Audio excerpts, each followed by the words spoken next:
Well, for the next hour, former Minnesota Governor Jesse Ventura, best-selling author, is our guest. The new book, New York Times best-selling author Jesse Ventura with Dick Russell, 63 documents the government doesn't want you to read, available at Infowars.com.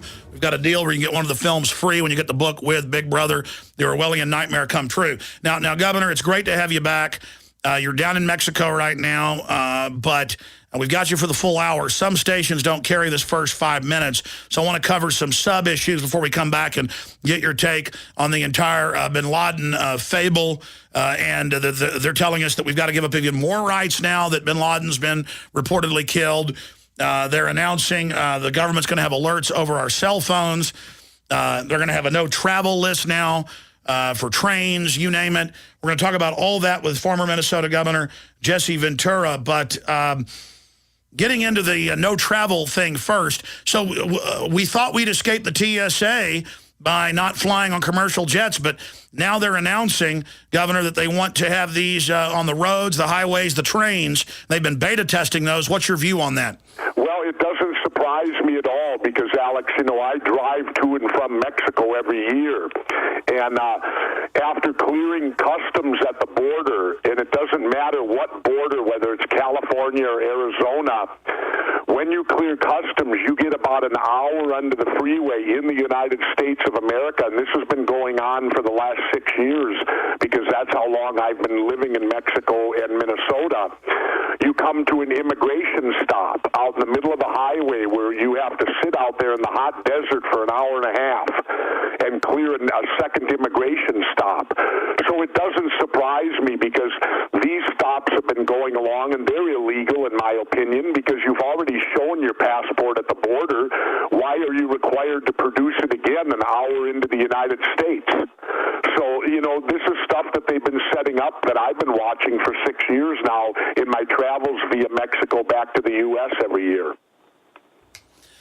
They're just expanding the control. Well, let's say they want to protect us from terrorists. Terrorists, they get a leak, might want to attack a mall. They're going to put TSA in front of every mall? Well, they're now announcing they want that. Are they going to, there's close to 200,000 miles of rails, over 2.5 million miles of roads. I mean, it's impossible to protect all this. It's a joke. Alex, are they expecting, I mean, an attack? Is that what they're saying? I mean, I've been down in Mexico. Are they priming us that we're going to get hit again, and so they want to be preemptive, and that's what they're telling us? Yes, they've just so happened been training for years with real checkpoints at bus stations and train terminals, but now they're rolling it out saying Al-Qaeda, it's inevitable they're going to hit in a revenge for bin Laden. We're going to talk about it after the break. And so you got to give all your rights up now, and we've got to basically have TSA-trained, federalized police through the threat fusion centers just sticking their hands down our pants everywhere.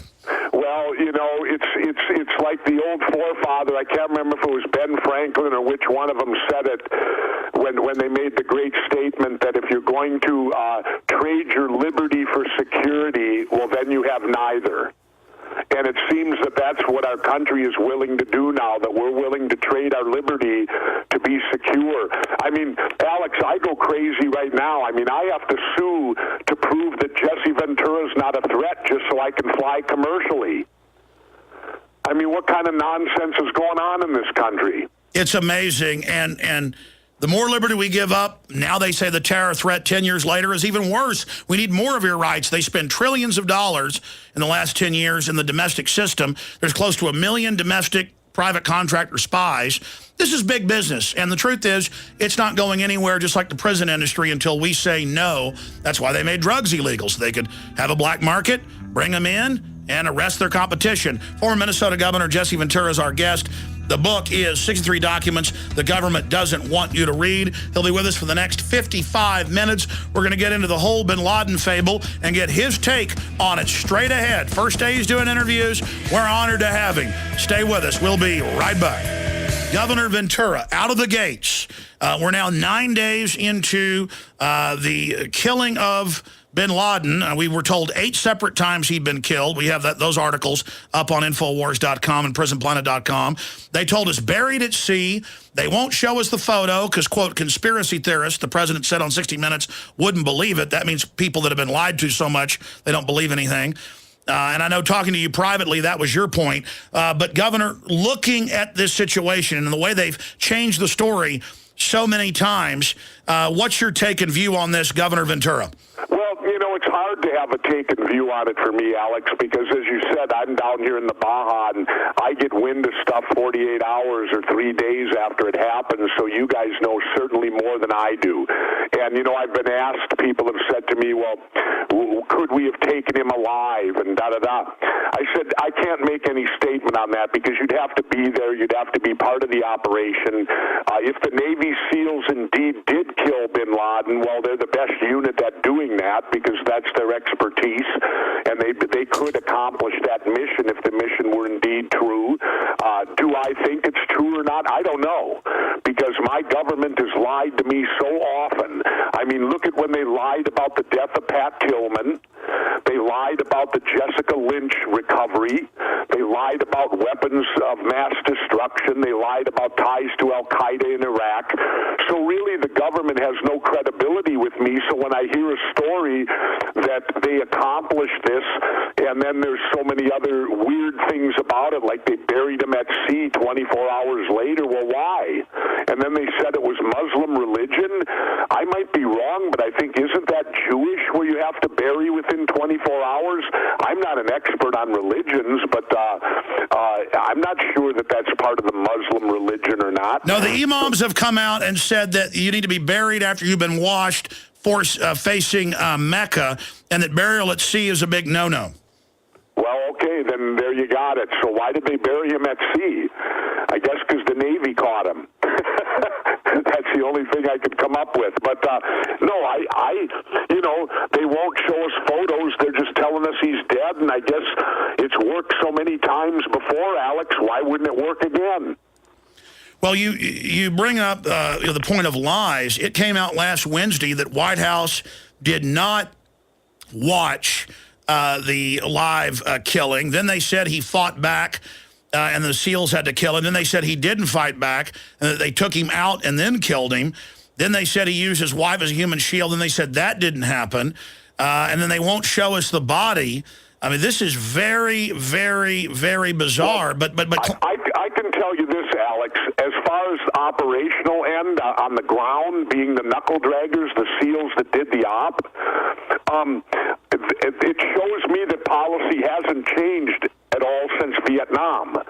Because in Vietnam, our standard policy, if we were going to do a kidnapping or going to do something of this order, would be you offer the person one time. And if the person doesn't fully cooperate, you then take them out. You know, eliminate them. And it's that quick. So whoever the operator, if it indeed happened, as they said it went down, whoever the operational leader on the ground was, I fully could see why he would be taken out that quickly, because that's no different than what it was in Vietnam. That you give one opportunity, and if they so choose to not exercise that opportunity, then you eliminate them.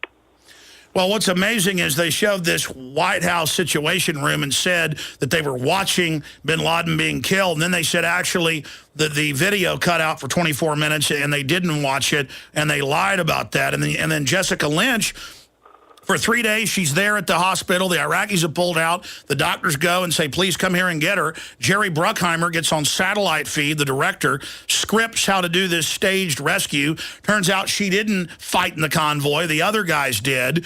And then magically, those guys all died in a week, getting shot in the head or drowning or running off the road. With Pat Tillman, he writes letters home saying, I'm coming home to be anti-war.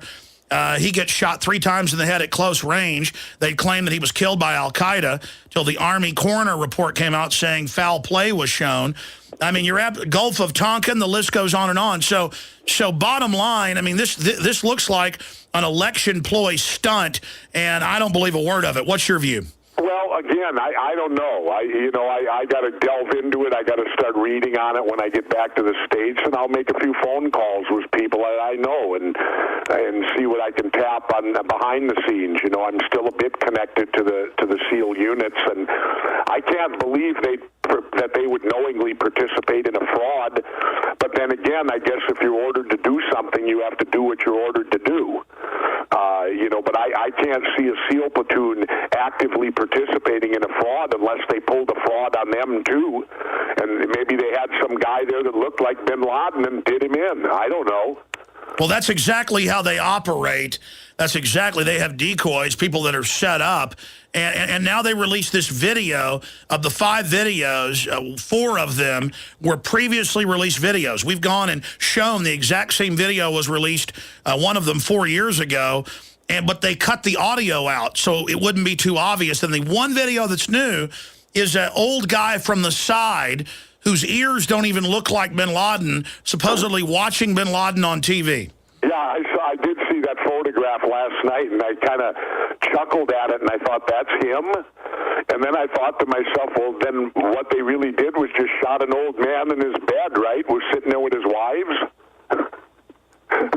I don't know. Again, I can't comment on what happened on the ground because I'm not privy to anything that went down with the actual platoon over there. But they could do it, and they could certainly accomplish it if it was real.